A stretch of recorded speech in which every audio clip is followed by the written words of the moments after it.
रुकिए,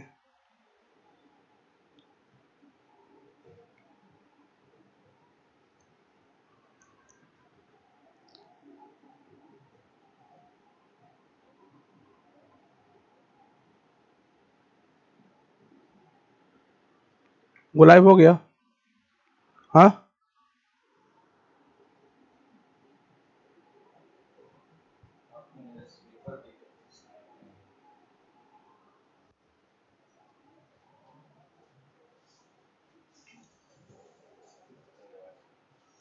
लीजिए।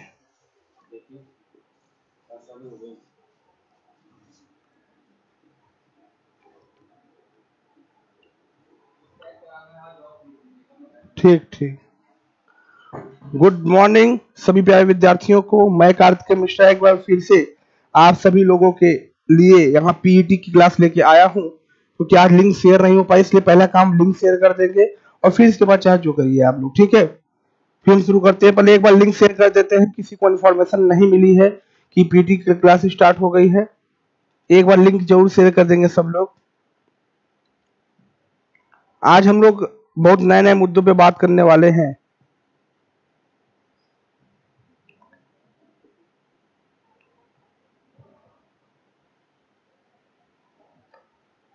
एक बार सभी लोग लिंक शेयर कर दे। आज लिंक शेयर नहीं कर पाया मैं पहले से, शेड्यूल अभी अभी लगा है।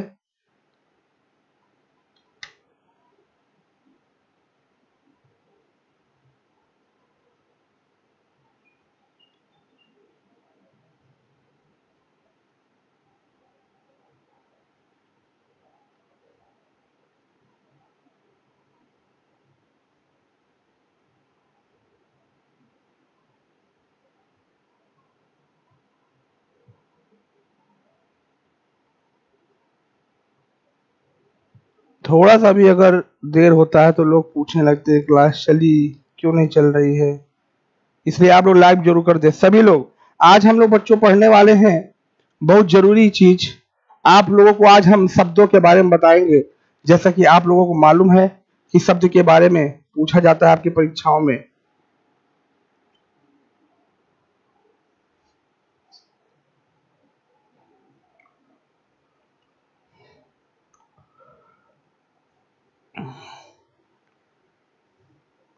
शब्द के बारे में चर्चा करने वाले हैं। जैसा कि आप लोगों को मालूम है कि पीटी की परीक्षा में आपके विलोम शब्द आएंगे, पर्यायवाची आएंगे और संस्कृति भिन्नार्थक आएंगे। तो इन सब की हम चर्चा करने वाले हैं आप लोगों के सामने बहुत जल्द। क्लास को शुरू करेंगे हम लोग। विलोम क्या होता है, पर्यायवाची क्या होता है। आज नेट बहुत स्लो है, ठीक है, बहुत ज्यादा स्लो नेट है। मैं आप लोगों का कमेंट देखता हूँ। थोड़ा धैर्य का परिचय बनाए रखें, बहुत ज्यादा भागे नहीं, बहुत ज्यादा कुछ करे नहीं। गुड मॉर्निंग सभी लोगों को। थोड़ा धैर्य का परिचय बनाए रखेंगे सभी लोग। क्लास चलेगी प्रॉपर तरीके से, कोई यहाँ से लीव ना करे। लीव करोगे भैया जिम्मेदार अपने आप को होगे।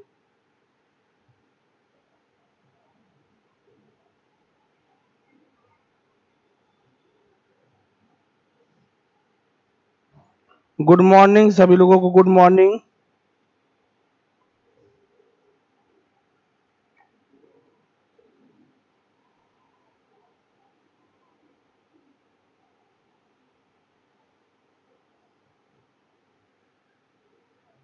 आंचल गर्ग, पूजा शर्मा, आप लोग शेयर भी करते रहिए थोड़ा सा। मैं शेयर करके बस तुरंत 2 मिनट लगेगा मुझे शेयर करने में, मैं तुरंत क्लास लेने चल रहा हूँ, ठीक है। हाँ नेट बहुत स्लो चल रहा है आज, उसकी वजह से। अब बारिश में देख रहे हैं, अब बारिश में पानी बरस रहा है, कहीं पे कुछ हो रहा है, क्या किया जाए, बड़ी दिक्कत की बात आ रही है। चलिए यहाँ पे तब से मैं नेट चले तब से मैं आप लोग क्लास शुरू करता हूँ। यहाँ पे ध्यान देंगे आप सभी लोग। आपको मालूम है कि आपके पेट की परीक्षा में पर्यायवाची भी आएगा, विलोम भी आएगा, समश्रुति भिन्नार्थक। बहुत लोगों को इसके बारे में नहीं मालूम है। तो समश्रुति भिन्नार्थक क्या होता है वो भी हम बताएंगे। जो लिंग और संधि की प्रैक्टिस बची रह गई है, क्योंकि टाइपिस्ट की वजह से टाइपिस्ट अभी प्रॉपर काम, एक ही टाइपिस्ट है, प्रॉपर काम नहीं हो पा रहा है। जल्द ही हम दूसरे टाइपिस्ट को बुला रहे हैं और टाइप होगा वो मैटर, तो कंप्लीट हो जाएगा, ठीक है।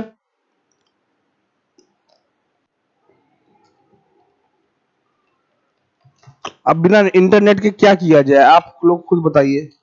ना ही लिंक शेयर हो पा रहे हैं, ना कुछ हो पा रहे हैं।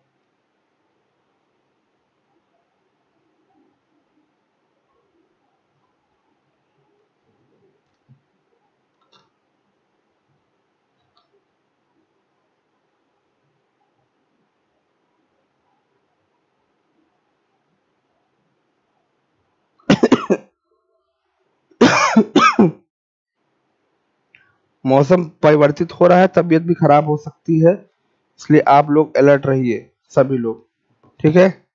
आइए अब लिंक को हम शेयर करते रहेंगे। जो विद्यार्थी आ गए हैं, हम लोग क्लास ले रहे हैं, क्लास को भी शुरू कर रहे हैं, ठीक है। यहाँ पे मेरी बातों को ध्यान समझिएगा। विलोम, पर्यायवाची और समश्रुति भिन्नार्थक, पहले इन तीनों की चर्चा करेंगे। तो इसमें आप लोग अपने उसमें वहाँ पेज पे डालेंगे, नए पेज पे डालेंगे, नए पेज पर डालेंगे, कॉपी जो बना रहे थे उस पर नए पेज पे डालेंगे पर्यायवाची या समानार्थक शब्द। क्या डालेंगे भैया? पर्यायवाची या इसी को समानार्थक या समानार्थी, जो भी आप बोल लीजिए वो सही है। समानार्थी शब्द, पर्यायवाची या समानार्थी शब्द। कल संडे है, संडे को हिंदी क्लास नहीं चलती, आप लोग को बता दे। बार बार मेरे पास कॉल या मैसेज करके कोई पूछेगा नहीं।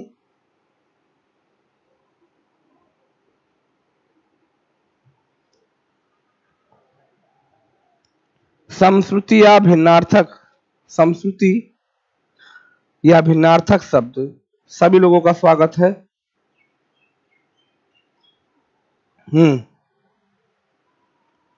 बातें समझ आ रही हैं? सभी लोग जानते हैं कि समश्रुति क्या है, भिन्नार्थक क्या है।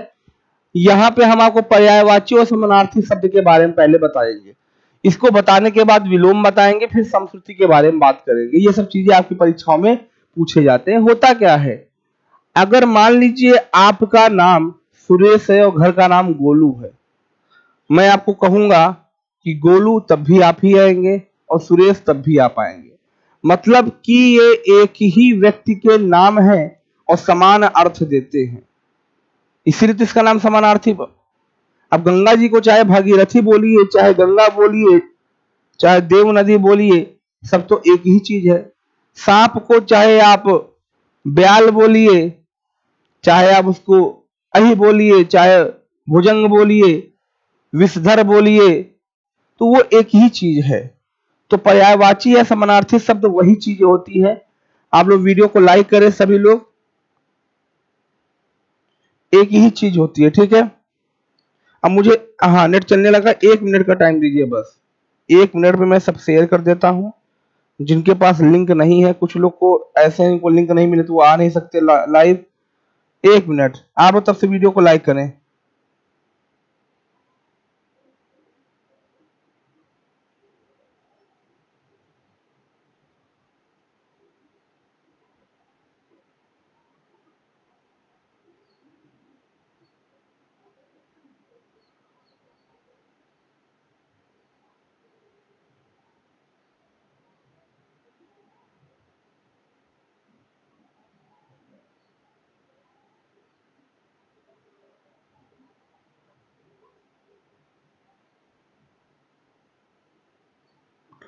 बस 1 मिनट टाइम लगेगा बस, बाकी कोई टेंशन लेने की बात नहीं है।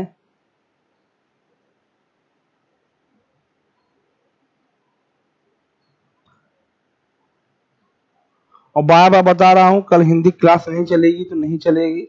संडे का दिन ऑफ रहता है हिंदी में।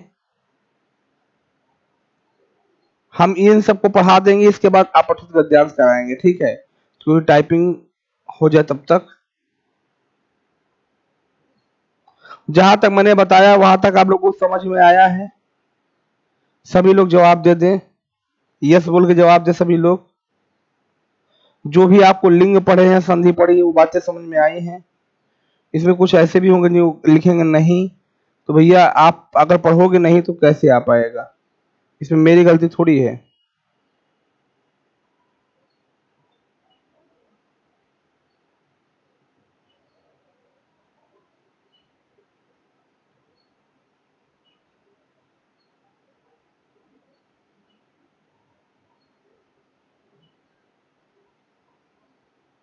ये बहुत जरूरी प्रश्न यहाँ से पूछे जाएंगे, 100% श्योर है कि क्लास में आएगा ही जरूर। ठीक है, चलिए शेयर हो चुका है पर्याप्त रूप से। अब जिनको आना है वो आएंगे, जिनको नहीं आना है वो अपने घर बैठेंगे। चलिए ध्यान समझिएगा, दीपक मौर्य, सप्तम अग्रणी, शुभम पटेल, पूजा शर्मा। हम बात करने वाले हैं आपके पर्यायवाची या समानार्थक शब्द के बारे में। क्या होता है उसके बारे में हम लोग चर्चा करेंगे। ये होता क्या है उसको देखिएगा। पर्यायवाची या समानार्थी की परिभाषा जो आती है कि ऐसे शब्द जो आपस में समान अर्थ वाले होते हैं समानार्थी शब्द कहलाते हैं। क्या है भैया परिभाषा? ऐसे शब्द जो आपस में समान अर्थ वाले होते हैं समानार्थी शब्द कहलाते हैं। इसको सभी लोग नोट करें जरूर, सभी लोग इसको नोट कर लें। परिभाषा को सभी विद्यार्थी नोट करेंगे, सभी विद्यार्थी परिभाषा को नोट करें। क्या परिभाषा है भैया? क्या परिभाषा है कि ऐसे शब्द जो आपस में समान अर्थ वाले होते हैं, ऐसे शब्द जो आपस में समान अर्थ वाले होते हैं उन्हें समानार्थी या पर्यायवाची शब्द कहते हैं। अभी मैं आपको बताऊंगा कुछ चीजों को, उन्हें समानार्थी या पर्यायवाची शब्द कहते हैं। समानार्थी या पर्यायवाची शब्द कहते हैं। समानार्थी या पर्यायवाची शब्द कहते हैं। अब आइए हम लोग आपको समझाने का प्रयास कर रहे हैं। ठीक है,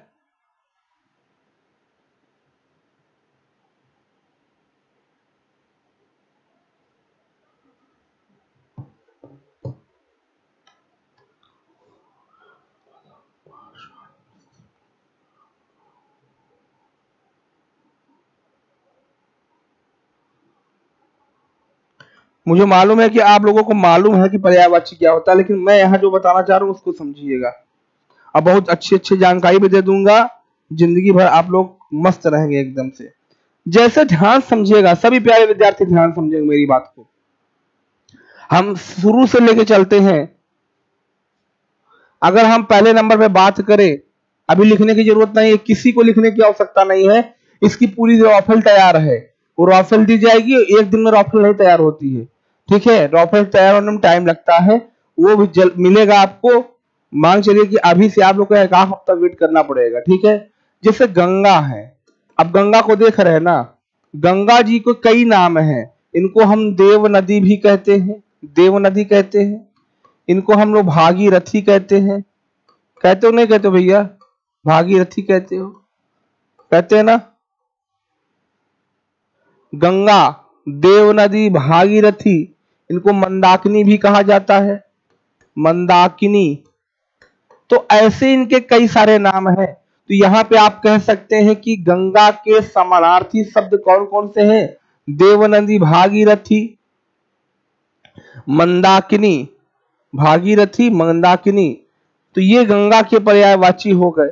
यहां पर ध्यान से देखिएगा, मैं आपको आपके मित्र से मिलाना चाह रहा हूं। आपका मित्र कौन है बताइएगा? मैं यहां आपके मित्र,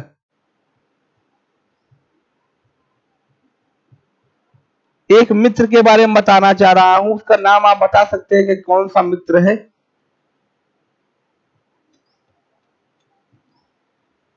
बताइए।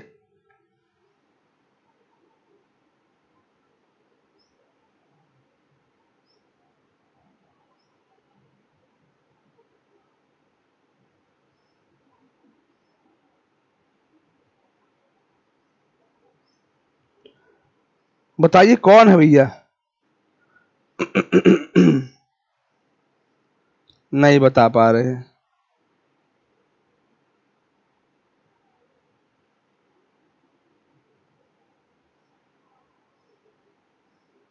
एक बहुत अच्छा मित्र है जिसके बारे में लोगों को जानकारी कुछ नहीं है, उसका नाम है क्या नाम है? सांप। सांप को मैं आपका मित्र बोलता हूं, क्यों बोलता हूं भी बताऊंगा। और सांप के बारे में पढ़ाई लिखाई का केवल ये मतलब नहीं है कि केवल पढ़ के नौकरी लेके किनारे हो जाओ, कुछ लोग यही सोचते हैं। अभी सांप के बारे में वो जानकारी दूंगा जो जानकारी हो सकता हो आपको पहले कभी ना रही हो, ठीक है। सांप की पर्यायवाची के बारे में बात करें तो बहुत सारे होते हैं। सर्प होता है, विषधर होता है, विषधर होता है, अहि, भुजंग, उरग, नाग, ये सब सांप की पर्यायवाची हैं, है ना। अब ध्यान से देखिएगा, ये जो सांप आपके सामने लिखा हुआ है, अगर हम सांप पढ़ाए और सांप के बारे में चर्चा ना करें तो ये अध्याय अधूरा रह सकता है, क्योंकि केवल पढ़ना ही जरूरी नहीं है। मान लीजिए बहुत सारे लोग ऐसे हैं, आप पढ़ लिख के नौकरी पा गए, पता लगा किसी को सांप काट लिया तो लिए लाठी दौड़ रहे हैं आप उसको, तो ये काम नहीं करना है। सांप के बारे में जो मैं बता रहा हूं, 2 मिनट मेरी बातों को सुने सभी लोग।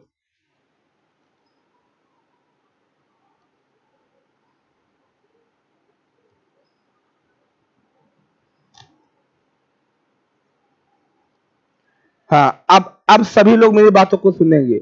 देखिए, सांप को अपना मित्र मानिए। सांप के बारे में लोगों ने ना जाने क्या क्या चीजें उड़ाई हैं कि सांप बदनाम हो गया है बेचारा। सर्प हमारे पर्यावरण का एक बहुत महत्वपूर्ण अंग है, और अब सर्प की प्रजातियां दिन पे दिन खत्म होती जा रही हैं। लोग सोच रहे होंगे तो हम क्या करें भैया, अच्छी बात है, जहां देखो काट लेता है। ऐसा बिल्कुल नहीं है। सर्प अगर इस पृथ्वी से खत्म हो जाएंगे तो किसान की फसलों को नुकसान होगा। सांप चूहों को खाता है और चूहे फसल खराब करते हैं, तो जाहिर सी बात है अगर सांप नहीं रहेगा तो मेढक घरवा घरवा ऐसे घूमते रहेंगे। आप खाना खाते रहेंगे, बगल में मेढक बैठ के बोलेगा और भाई क्या हाल है, तो लोग हो गया, फिर उसी समय आपको लगेगा खास सांप होता है इसको खा लेता। चूहे फसल खराब कर डालते हैं किसानों की, तो खेत में चूहे पाए जाते हैं, खेत में सांप भी होता है। सांप के डर से चूहे खेत में आने का प्रयास कम करते हैं। बात तो ये रही सर्प जरूरी क्यों है। और दूसरी बात ध्यान दें, सांप कभी भी आपका दुश्मन नहीं होता। सांप खुद नहीं आना चाहता जहां पे मनुष्य की आहट होती है। अब वो अलग बात है कि इन केस मान लीजिए भटकते भटकते मुलाकात हो गई, तो ये थोड़ी है कि कुछ लोग गांव में ये परंपरा फैलाए हुए हैं कि सांप से अगर मुलाकात हो जाए या तो उसको मारो या तो तुमको मारेगा। पता नहीं कौन बता दिया इनको भैया। सांप आपके सामने देख के फन क्यों काटता है, क्योंकि वो जानता है कि अगर मैं कमजोर पड़ा तुरंत मार दिया जाऊंगा। इसीलिए उसकी प्रवृत्ति होती है कि वो अपने आप को वीर दिखाने का प्रयास करता है। ऐसा नहीं है कि आप उससे लड़ेंगे, आप उसको कहते हैं नहीं मारेंगे तो आपको काट के जाएगा, ऐसा बिल्कुल नहीं है। वो अपने रास्ते चला जाएगा, बस आप उसके सामने से हट जाइए बस। लेकिन नहीं, लिए है लाठी, अरे शर्म करो मूर्ख इंसान। एक जीव जो कि टहल रहा है, तुमको दिख गया तो उसको मार रहे हो, कभी जिंदगी में नहीं। सांप काटता तब है जब उसे लगता है कि अब मैं बच नहीं पाऊंगा। ऐसी स्थिति में ये सांप को दुश्मन कौन बनाया है? अमरीश पुरी ने। वो पिक्चर नहीं आती थी, मैं तेरा दुश्मन दुश्मन तू मेरा, मैं नागिन तू सपेरा, वही दुश्मन बना दिया है सांपों को। अब सो रहे हैं, अचानक से मान लो खटिया के नीचे सांप आके बैठा हुआ है और आपने पैर रखा तो सोचा कोई खतरा है, उसने काट लिया तो कहेंगे बदला लेने आया था। कई लोग बोलते हैं कि फोटो खींचता है भैया, कि नागिन जो है फोटो खींच लेती है। सांप फोटो खींच, रील कैमरा डीएसएलआर लगा हुआ है ना आंख पे, तो ऐसा कहीं कुछ है ही नहीं। इस बात को भूल जाइए आप सभी लोग। और कई बार आप लोगों ने देखा होगा मदारी बीन बजाता है, तो बीन बजा के जब ऐसे ऐसे करता है तो घूमता है, तभी सांप घूमता है। आप बीन हटा दीजिए मदारी का, ये पेन ले लीजिए, कोई सांप के आंतरिक कान होते ही नहीं है, तो कैसे सुनेगा वो। रुमाल लेके ऐसे ऐसे घुमाइए आप, तब भी सांप घूमेगा। बीन बजाने से तो केवल के आपको बुलाने के लिए है। बातें समझ में आ रही हैं? हम बहुत ज्ञान की चीज बता रहे हैं। हम गले नहीं लगाएंगे भैया मुलाकात होने पे, उसको मौका देंगे जाने का, वो जाए। या तो बहुत अगर स्थिति में फंसा हुआ तो उसको आप किसी डंडे उंडे से किसी बोरी में भर के फेंक सकते हैं, ठीक है, जाने का इंतजार कीजिए आप। और दूसरी चीज एक चीज मैं आपको और बताना चाहूंगा, हमारे भारत देश में सांप के काटने पे इतना बवाल कर डालते हैं, पता लगा किसी को सांप, विश्व का कितना भी ये भारत का कितना भी जहरीला सांप हो, उसको काटने, अगर वो आपको काट लिया है तो आपके पास से कम 1 घंटा का समय जरूर होता है। ये नहीं कि काटा मर जाएंगे तुरंत, ऐसा बिल्कुल नहीं है। जल्दी मरते क्यों है ये भी बता दूं आपको। लोग सांप के काटने से नहीं मरते, ब्लड प्रेशर हाई होने से मरते हैं। अब सांप काटा, अब पता लगा जितने लोग हैं, अरे बाप रे बाप, बहुत काला सांप था, बहुत ज्यादा काला सांप था। महिलाएं इसमें ज्यादा रोल अदा करती हैं, सर पीटने लगती हैं कि भैया बहुत करीबा सांप रहा, 1 हाथ के रहा। अब ऐसे करोगे भैया, जिसके काटा है वो तो गया, फिर उसका बीपी ब्लड प्रेशर हाई, डरने लगा, ब्लड प्रेशर हाई, पूरे पूरे बॉडी में ब्लड, क्या हुआ, विष फैलना शुरू हो गया और उसकी मृत्यु हो जाती। कभी नहीं, कितना भी खतरनाक सांप काटा हो, मरीज को आप बताइए कि बहुत ही, अरे नाम मात्र का सांप था, में जहर ही नहीं है, भले उसको करैत काटा हो। भारत का सबसे खतरनाक सांप करैत है जहर के मामले में। तो इससे पेशेंट बच जाएगा, नहीं तो पढ़े लिखे होने का कोई आपके मतलब नहीं है। पुलिस दरोगा कुछ भी बन जाओगे, कोई मतलब नहीं है। जीवन को बचाना सीखिए, जीवन को लेना ना सीखिए। बातें समझ में आ रही होंगी मेरी अच्छे तरीके से। सांप काटे तुरंत आप 108 पे फोन कीजिए, एम्बुलेंस बुलाइए, ले जाएंगे, एंटीवीनम लगाएंगे। एंटीवीनम एक इंजेक्शन होती है, जो जब घोड़ा छोटा रहता है उसको धीरे धीरे जहर दिया जाता है, जब वो बड़ा बन जाता है तो वो एंटीवीनम के रूप में उसके ब्लड में आ जाता है। एंटीवीनम लगाते हैं, तुरंत आराम मिल जाता है। नहीं, लेकिन लोग झाड़ फूक मारते हैं? किंग कोबरा धामिन पूंछ से मारती है। देख रहे हैं, सब अलग अलग तरीके से लोग चल रहे हैं। ऐसे हम भूत की भी कहानी बताएंगे आपको, भूत भी कई तरह के होते हैं। कोई बात है, समझते नहीं तो आपका काम है ना ये। और कई बार देखते हैं बाबा लोग बचा भी लेते हैं। बाबा लोग क्यों बचा पाते हैं? सांप 2 तरह का अटैक करता है, एक फॉल्स अटैक करता है और एक रियल अटैक करता है। फॉल्स अटैक डरवाने के लिए करता है, जब डरवाने के लिए वो काटेगा आपको तो बहुत हल्का जहर छोड़ता है, और यही कारण है कि लोग बचा लेते हैं थोड़ा सा ब्लड और रोक करके। लेकिन जब सही में काट देगा तो केवल डॉक्टर ही बचा पाएगा। तो इस बात को सभी लोग ध्यान से समझे रहे हैं, ठीक है? बताना मेरा फर्ज था। ये कौन बताया भैया? बिस्खोपड़ा। कई लोग कहते हैं कि बिस्खोपड़ा काट लेगा तो आदमी मर जाएगा, और एक ये भी लोग अपना कहते हैं, अफवाह उड़ाए हैं कि बिस्खोपड़ा अगर काट ले तो उसको, बिस्खोपड़ा अगर काट ले और जाके वहां टॉयलेट करके अपना टॉयलेट पी लेता है तो क्या होता है, आप मर जाएंगे। ये बहुत गंदी परंपरा लोग शुरुआत किए हैं, बहुत ही गंदा कृत्य है ये।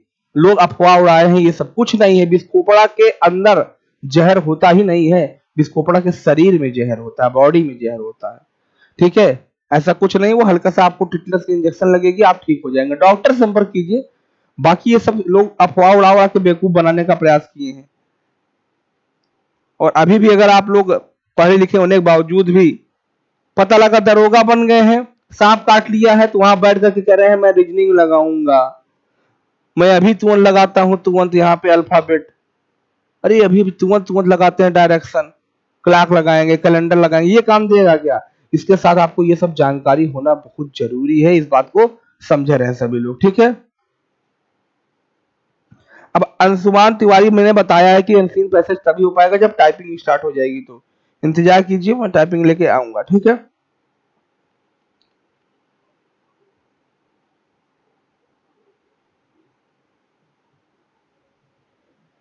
आइए, जो जानकारी सांप से संबंधित थी मैंने आपको दिया, हम कुछ और भी पर्यायवाची को लिख लेंगे, ठीक है? जैसे इधर देखेंगे, पाषाण, पाषाण ना लिख के हम पत्थर लिख देते हैं, ज्यादा बेटर होगा।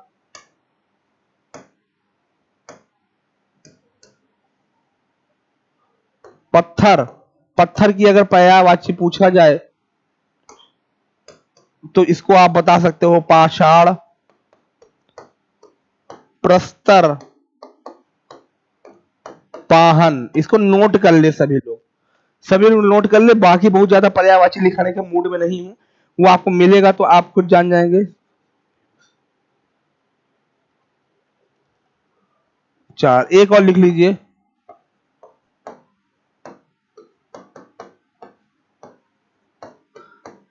मैं यहाँ केवल इंट्रोडक्शन दे रहा हूं इसका। इसके क्या होता है पर्यायवाची वो जान लीजिए। और एक होता है अमीय मूरी में चूरन चारू। अमीय माने भी अमृत होता है। अमीय माने भी अमृत होता है। एक मिनट, अगर रामचरितमानस पढ़ेंगे अमीय तो आपको काफी सारा जानकारी मिल जाएंगे। ठीक है, अमीय मूरी में चूरन चारू, ये रामचरितमानस का है। आप लोग इसको नोट करें। देखिए, रामचरितमानस को अगर आप पढ़ सके तो जरूर पढ़ा करिए। हमारे हिंदी साहित्य का महाकाव्य भी वो रह चुका है, और महाकाव्य को पढ़ना अपने आप में बहुत गौरव की बात है। लोग करते क्या है ना कि उनको इसका अर्थ नहीं पता रहता। लोगों की गलती नहीं है, वो इसका अर्थ जानने का प्रयास कभी करते ही नहीं है। महाकाव्य पढ़ने से आपको जीवन जीने का तरीका पता चलेगा। अभी देखते हैं आप लोग पैसा पाते हैं, अमीर हो जाते हैं, माँ बाप को भूल जाते हैं, लेकिन रामचरितमानस इस बात को सिखाता है, क्योंकि ये हिंदी की क्लास है और रामचरितमानस हिंदी का ही विषय है। तो मैं अपने विद्यार्थियों को रामचरितमानस का पाठ ना कीजिए, आप उसके चीजों को अनुसरण कीजिए। पाठ करने का टाइम आप लोगों के पास नहीं है। भगवान राम कहते हैं कि सुनु जननी सोई सुत बड़ भागी, जो पितु मातु वचन अनुरागी। इसको पढ़ तो लिए, इसका अर्थ हो गया भैया। अर्थ यही है कि इस पूरे विश्व में, पूरे दुनिया में वो पुत्र बहुत बड़ा भाग्यशाली है जो माता पिता के वचनों का पालन करता है। भगवान उसकी सराहना करते हैं। तो माता पिता के आप लोग अभी तो मान लीजिए मम्मी पापा पढ़ा रहे हैं, अभी तो उनके काम आओगे। आगे चल के पता लगा पैसा पाए, नौकरी पाए, निकल लिए, डाल दिए वृद्धाश्रम में। तो ऐसा काम नहीं करना है आप लोगों को। ठीक है, आइए हम लोग बात करते हैं अब दूसरे के बारे में।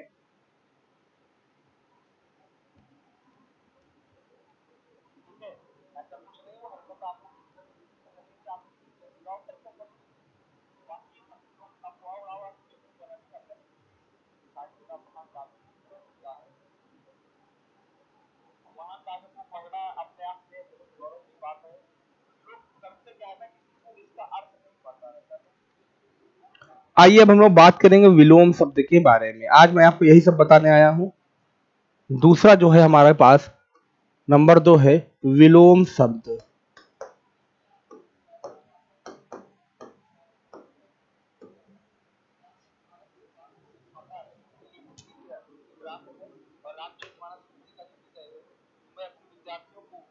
रामचरितमानस का पाठ करने को पाठ मत कीजिए, आप उसके चीजों को अनुसरण कीजिए। पाठ करने का टाइम आपके पास है।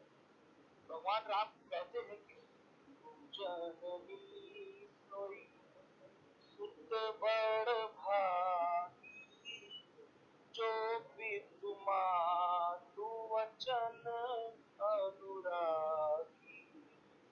इसको पढ़ तो लिए, इसका अर्थ हो गया। अर्थ यही है कि इस पूरे विश्व में विलोम शब्द क्या होता है भैया?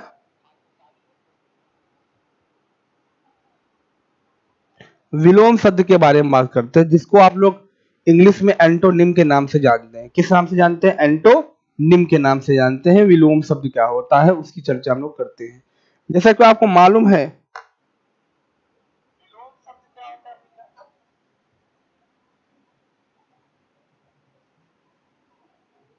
विलोम शब्द का सीधा मतलब है विपरीत अर्थ बताना। आपके परीक्षाओं में पूछा जाएगा।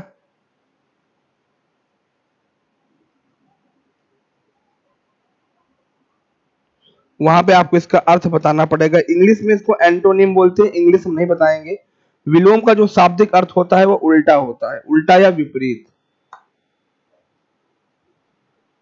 ठीक है, तो विलोम शब्द की परिभाषा के चक्कर में हम लोग लिखेगा, सभी लोग लिखेंगे। विलोम का शाब्दिक अर्थ होता है उल्टा। क्या लिखेंगे? विलोम का शाब्दिक अर्थ होता है उल्टा या विपरीत।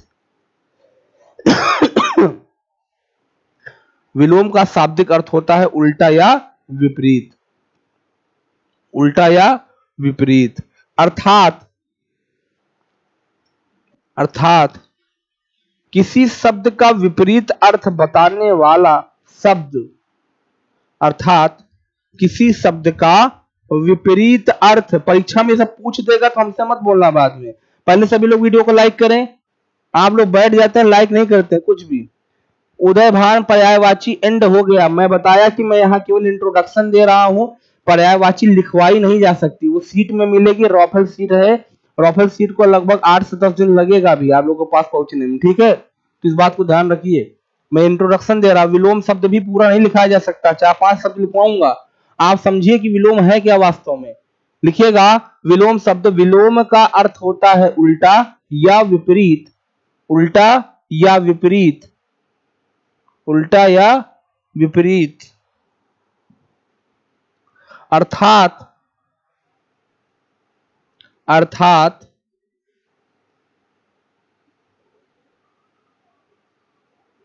किसी शब्द का विपरीत अर्थ बताने वाले शब्द को, अर्थात किसी शब्द का विपरीत अर्थ बताने वाले शब्द को,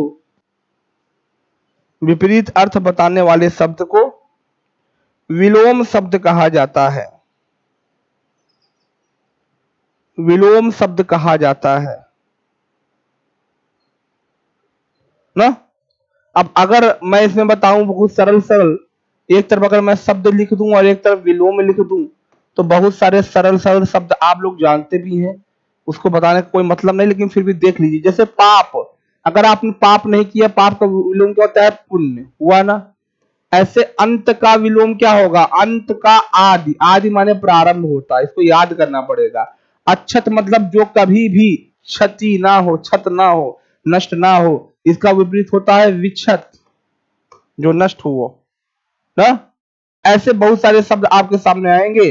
धर्म का अधर्म होता है, क्या होता है भैया? धर्म का अधर्म होता है।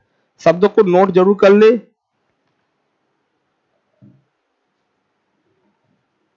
जैसे अनुराग का विराग होता है, अनिवार्य का वैकल्पिक होता है, वैकल्पिक होता है, उल्टा अर्थ बता रहा है ना। इसका आप लोग बताइए, परीक्षा में पूछा गया प्रश्न है, अभी आया था जो, कौन सा परीक्षा था भैया?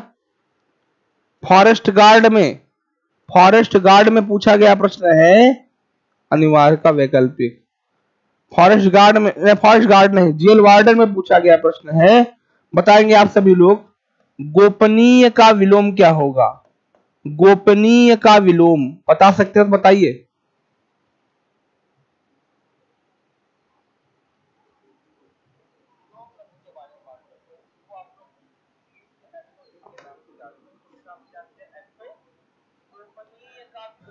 गोपनीय का विलोम बताइए।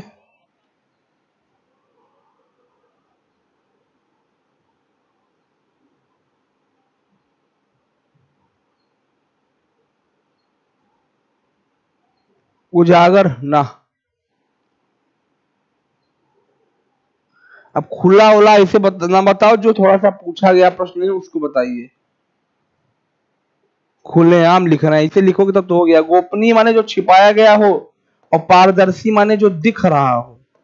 शब्द अच्छे प्रयोग करें, पारदर्शी उसे कहते हैं, ठीक है। गोपनीय भी सही हो सकता है अगर विकल्प ना दिया हो तो। बातें समझ आई? तो इसको विलोम शब्द कहते हैं। क्या कहते हैं भैया? इसको विलोम शब्द कहते हैं। क्या कहते हैं? विलोम शब्द। अब हम लोग क्या बात करेंगे? अब हम लोग बात करेंगे, इसको नोट कर ले सभी लोग।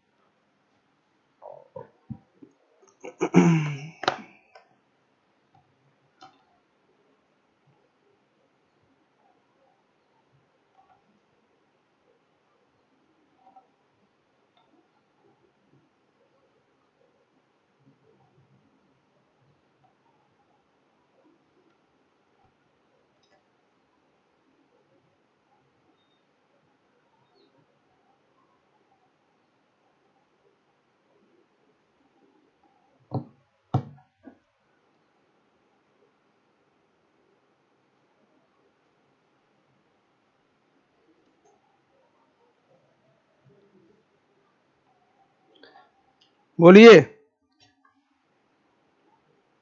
नोटेड हो गया, बहुत अच्छी बात। कीर्ति मौर्य नोटेड हो गया ना। यहाँ जो एक चीज और बता दे, जो विद्यार्थी हमसे जुड़े हुए हैं उनकी अच्छी बात है, जो नहीं जुड़े हुए हैं लिंक मैं डायरेक्ट जहां देता हूं वहीं पे आ जाएंगे। ये जो 87 65 72 55 69 इस नंबर, ये मेरा नंबर है, इस पे अपना नाम, जो नहीं जुड़े उनके लिए है ये, और हिंदी अपना नाम और पीईटी लिख के सेंड करेंगे। मैं लिंक वहां सेंड करूंगा, लिंक से डायरेक्ट आ जाया करिए। और व्हाट्सएप पे वही लोग जुड़ेंगे जो लोग नहीं जुड़े हैं अभी तक, बाकी मैक्सिमम लोग तो जुड़े हुए हैं। इस पे अपना नाम लिख के भेज देंगे और पीईटी लिख के भेज देंगे, ठीक है, ताकि जो पीडीएफ जब भेजता हूँ जो लोग नहीं वहां पा पाते वो यहाँ से हो जाएगा, ठीक है।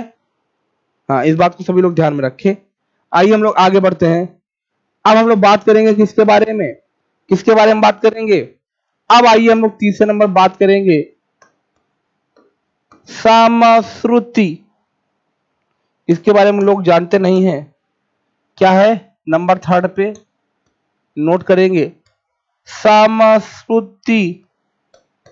इसके कई नाम हैं, भिन्नार्थक शब्द, किसी भी नाम से पूछा जा सकता है, समश्रुति भिन्नार्थक शब्द, या इसी का दूसरा नाम होता है भिन्नार्थक शब्द, या इसी का तीसरा नाम होता है श्रुति सम, श्रुति सम भिन्नार्थक शब्द। यह एक नाम से और जाना जाता है, ये सभी नाम नोट करें, किसी भी नाम से पूछ सकता है, समुच्चरित शब्द।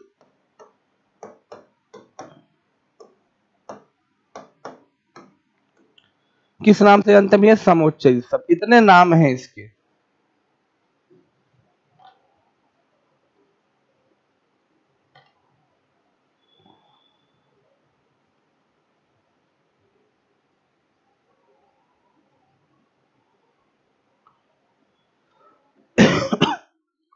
इतने नामों में से किसी भी नाम को दे सकता है, समश्रुति भिन्नार्थक शब्द हो, या श्रुति सम भिन्नार्थक हो, या भिन्नार्थक शब्द हो, या समुच्चयी शब्द हो। ये नया चीज है आप लोगों के लिए।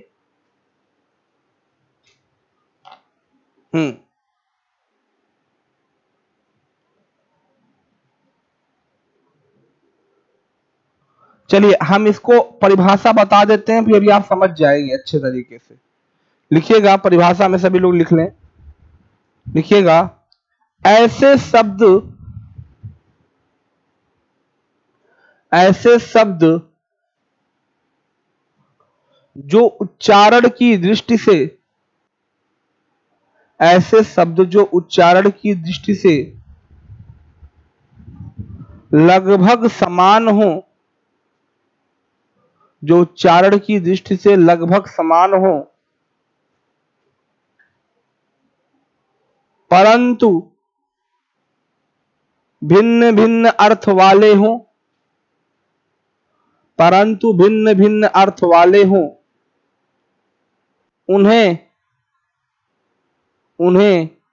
समश्रुति भिन्नार्थक शब्द कहते हैं। उन्हें समश्रुति भिन्नार्थक शब्द कहते हैं। भैया पीटी में है तभी पढ़ाया जा रहा है। समश्रुति भिन्नार्थक शब्द कहते हैं। हाँ, सुनने में समान हो, उच्चारण में समान हो, कई सभी चीजें एक ही हैं। आप लोग इंग्लिश में एक्सपेक्ट 2 अर्थ सुने होंगे। इंग्लिश में आप लोग ये देखे होंगे, डियर, डियर, उच्चारण लगभग समान है, दोनों का इंग्लिश में तो सेम समान है, लेकिन अर्थ अलग अलग है। इस डियर माने हिरन होता है, इस डियर माने प्रिय होता है। वैसे हिंदी में भी अलग अलग होते हैं। आइए देखते हैं हम लोग क्या है। जैसे सभी लोग समझ ले, पहले एक तो हो गया सुत, एक हो गया सूत। बहुत बारीक अंतर है दोनों में। सुत माने होता है पुत्र और सूत माने होता है धागा। बातें समझ आ रही हैं। ये है आपका समश्रुति भिन्नार्थक। परीक्षा में प्रश्न कैसे पूछेगा निम्नलिखित में से सुत सूत ऐसे पूछेगा। इस शब्द युग्म का अर्थ बताइए, ऐसे पूछेगा। दे देगा, एक जगह दे देगा, ऐसे विकल्प बना देगा। ए नंबर धागा पुत्र, बी नंबर पुत्र धागा, सी नंबर लौकी कटहल ना। मैं उदाहरण बता रहा हूं, ये सब देगा नहीं, ऐसे पूछेगा ये। ठीक है, तो जो सही होगा वही आप टिक कर दोगे, जानते रहोगे टिक कर दोगे। आइए और देखते हैं। ये तो पहला हो गया उदाहरण। दूसरे उदाहरण देखते हैं। जैसे परिणाम और परिमाण लगभग, बहुत कम अंतर है दोनों में, मात्रा का अंतर है केवल, दोनों के अर्थ अलग अलग होते हैं। परिणाम माने होता है नतीजा और परिमाण माने होता है मात्रा। ठीक है, ऐसे ही तीसरे बात करें, अनिल की बात कर लें और अनल की बात कर लें, फिर एक मात्रा का अंतर आया।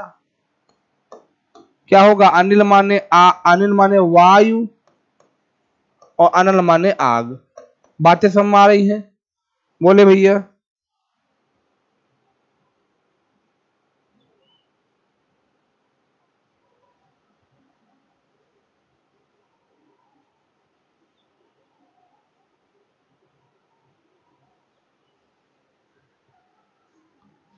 ऐसे ही अभिराम होता है और एक अविराम होता है। अभिराम माने हो जाता है सुंदर और अविराम माने होता है लगातार। ठीक है, समझ पा रहे हैं? बोले भैया। ऐसे ही अंश माने होता है कंधा और अंश माने होता है हिस्सा। होता है, ये भी क्या है आपका समश्रुति भिन्नार्थक शब्द है। तो इसको आप लोग नोट करें, समझ में आ गई होगी बात मैं बता रहा क्या चाह रहा हूं। बोले।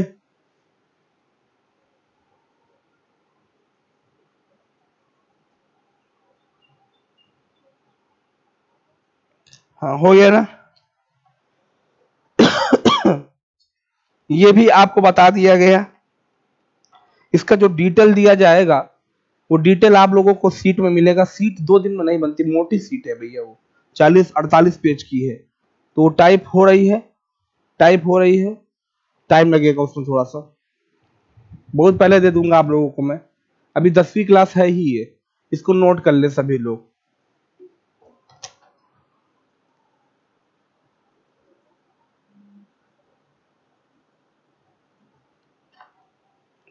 हो गया।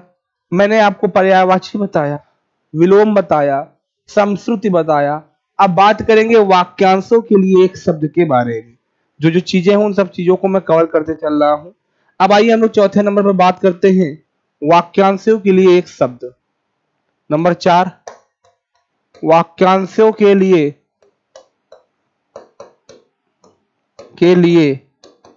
अनेकार्थी शब्द नहीं दिया हुआ है, तो जो नहीं दिया उसको क्यों बताए भाई? एक शब्द इसको डालिएगा, वाक्यांशों के लिए एक शब्द।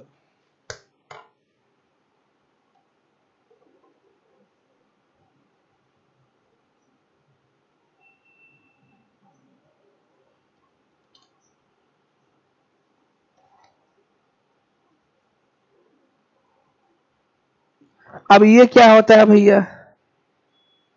ये क्या होता है? वाक्यांश किसे कहते हैं आप जानते हैं? किसी वाक्य के छोटे हिस्से को वाक्यांश कहा जाता है। तो वाक्यांश के लिए एक शब्द में होता क्या है कि एक छोटा सा वाक्य बोल देते हैं, उसके लिए उसकी जगह एक शब्द बताइए।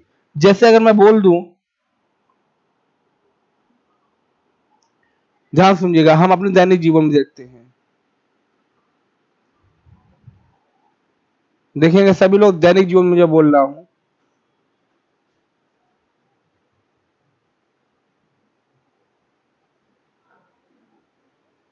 ऐसी वस्तु जिसके द्वारा हम अपने तन को ढकते हैं, उत्तर क्या होगा? कपड़ा होगा ना। ऐसी वस्तु जिसके द्वारा हम लिखते हैं, उत्तर क्या होगा? पेन होगा ना। तो इसी को कहा जाता है वाक्यांश के लिए एक शब्द। मतलब कई सारे वाक्यांश में कई सारे शब्द होते हैं, उनको मिला के एक शब्द में बताना है। इसमें परिभाषा कुछ नहीं लिखानी है, इसमें मैं कुछ उदाहरणों को दिखाऊंगा, उन उदाहरणों को देखेंगे। जैसे पहला नंबर, गुरु के समीप रहकर पढ़ने वाला विद्यार्थी, विद्यार्थी इसे क्या कहा जाता है, ऐसे पूछेगा। बड़ा बेहतरीन शब्द है। मान लीजिए मैं अल्लाहपुर में रहता हूं और अल्लाहपुर में जहां मैं रहता हूं उसके जस्ट थोड़ी ही दूर एक बालक रहता है, वो मुझसे पढ़ता है। तो वो बालक क्या कहलाएगा? उस बालक को अंतेवासी कहा जाता है। क्या कहा जाता है भैया? अंतेवासी। ऐसे विद्यार्थियों के लिए शब्द होता है अंतेवासी। जो शुद्ध हिंदी पढ़ने वाले बालक हैं वो हमसे कहेंगे, अरे गुरुदेव मैं तो आपका अंतेवासी हूँ। अंतेवासी माने मैं आपके समीप ही रहता हूँ। बातें समझ में आ रही हैं? बोले भैया।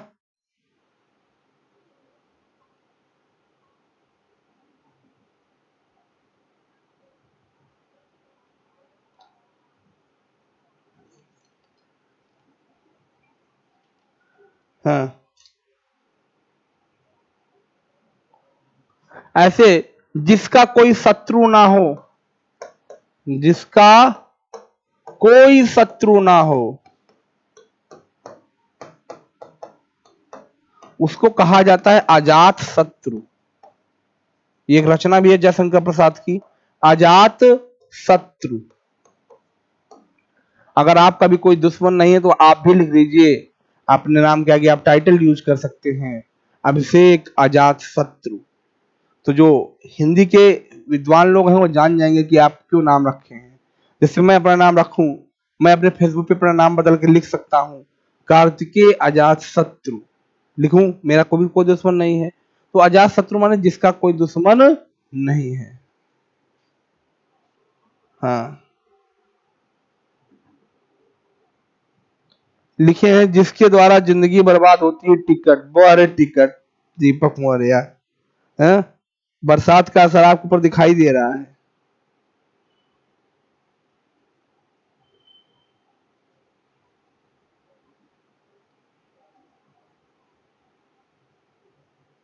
अब जैसे वह सूचना जो सरकार की ओर से जारी हो, वह सूचना जो सरकार की ओर से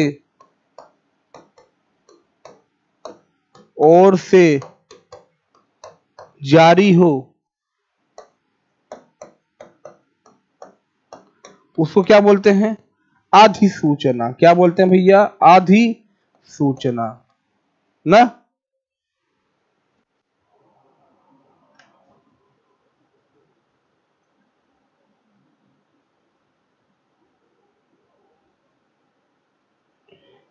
अब जिसको भेदा ना जा सके, देख लें इनको भी थोड़ा सा।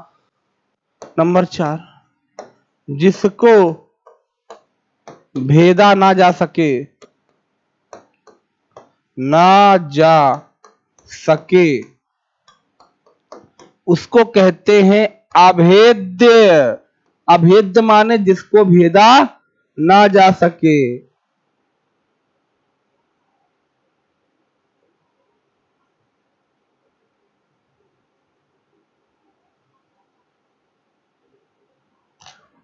समझ में आई बात?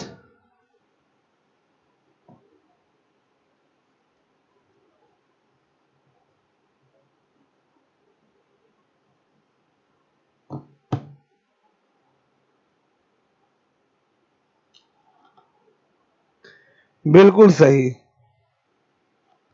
अभेद्य कहा जाता है कि एक शिष्य के लिए जो अभेद्य कवच है वो क्या है? आप जवाब बताएं। शिष्य के लिए अभेद्य कवच के रूप में क्या है?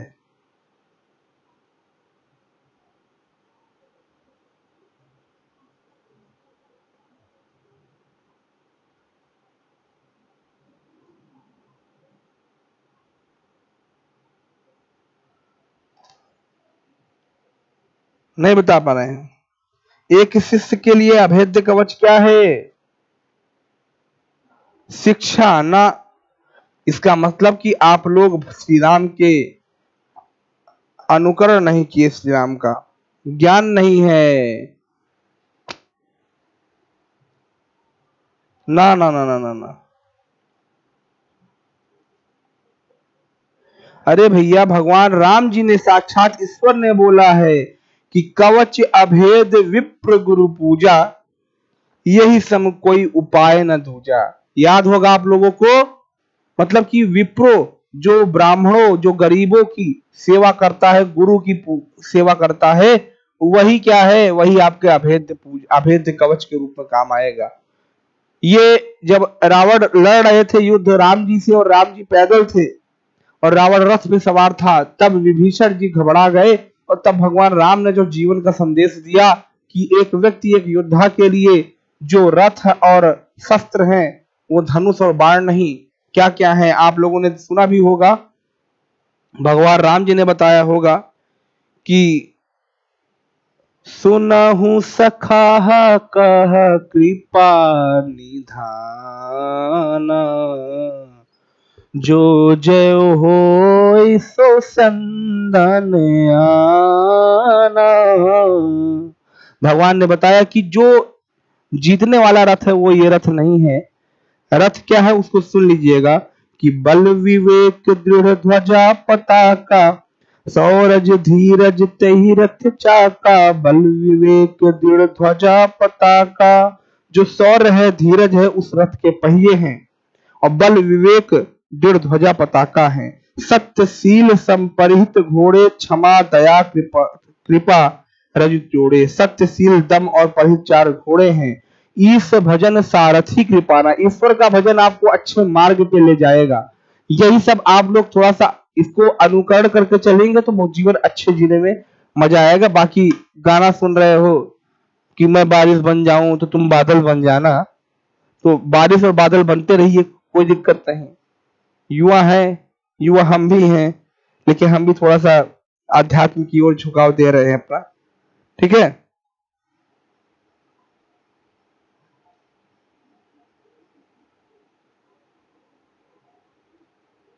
नहीं भैया, हम रामलीला में कुछ नहीं बनता, ना रामलीला में हमने कभी भी जीवन कुछ बना है। ये है कि रामचरितमानस महाकाव्य है, इसको जब पढ़ते हैं तो मन के अंदर बहुत सारी चीजें, बहुत सारे विकार नष्ट हो जाते हैं, ठीक है। तो हमारे विद्यार्थी भी थोड़ा सा आध्यात्म की ओर, ईश्वर की ओर झुके, मैं यही कामना करता हूं, क्योंकि ईश्वर की ओर झुकेंगे तो आपको सकारात्मक सोच मिलेगी। नहीं तो हम नहीं कह रहे हैं कि आप सब कुछ छोड़ दीजिए, बादल ना बरसाइए, बादल भी बरसाइए और बारिश भी बनिए, सब कुछ करिए, लेकिन ईश्वर को मत भूलिए। कहा जाता है कि 3 बार भोजन भजन एक बार, उसमें भी आते हैं संकट हजार। 3 बार खाओगे और ईश्वर का भजन एक बार भी नहीं करोगे तो जाहिर सी बात है कि दिक्कत होगी ही आपको, ठीक है। ओके, तो आज की क्लास को हम लोग यहीं पे समाप्त करेंगे। बातें समझ में आ रही हैं आप लोगों को? हाँ, मेरी बातों से आप लोग को सहमत होना भी चाहिए। ईश्वर, अल्लाह ईश्वर सब एक हैं, किसी की भी अर्चना कीजिए, लेकिन ईश्वर को समय दीजिए जरूर, जिसे आपको इस जीवन में जो चला रहे हैं। ओके, तो हम लोग आज की नहीं, रामलीला भाग आप ले लीजिए सत्यमग्रहरी। हमको रामलीला करने का शौक नहीं है। रामलीला वो करे जो राम के जैसे चरित्र रखे, ठीक है। और ईश्वर के जैसे चरित्र रखने में व्यक्ति को कम से कम 2 से 3 साल लगेगा अपने आप को उस जीवन शैली में ढालने में। यही कारण है कि जब अरुण गोस्वामी रामानंद सागर में राम बने तो उन्होंने उनसे समय मांगा, ठीक है। तो आज की क्लास को जो लोग लाइक नहीं किए वो लोग लाइक अभी कर ले, तुरंत तुरंत कर ले। दीपक मौर्य, वो रामचरित मानस है, उसका नाम मानस जी है। रामायण आप नहीं पढ़े होंगे, रामायण संस्कृत में है, महर्षि वाल्मीकि के द्वारा लिखा गया है, और रामायण को आदि ग्रंथ के नाम से जाना जाता है, जिसको कवि आदि कवि महर्षि वाल्मीकि है। सब पढ़ाया तो गया है, आप लोग पढ़े नहीं है क्या ये सब? ओके ओके, ठीक है। सभी प्यारे विद्यार्थियों को एक बार ढेर सारा प्यार। आप सभी लोग, कल क्लास नहीं चलेगी, इस बात को ध्यान में रखेंगे, कल के लिए मैसेज नहीं करेंगे बार बार मेरे पास। बाय बाय, टेक केयर जी, आपका दिन शुभ हो।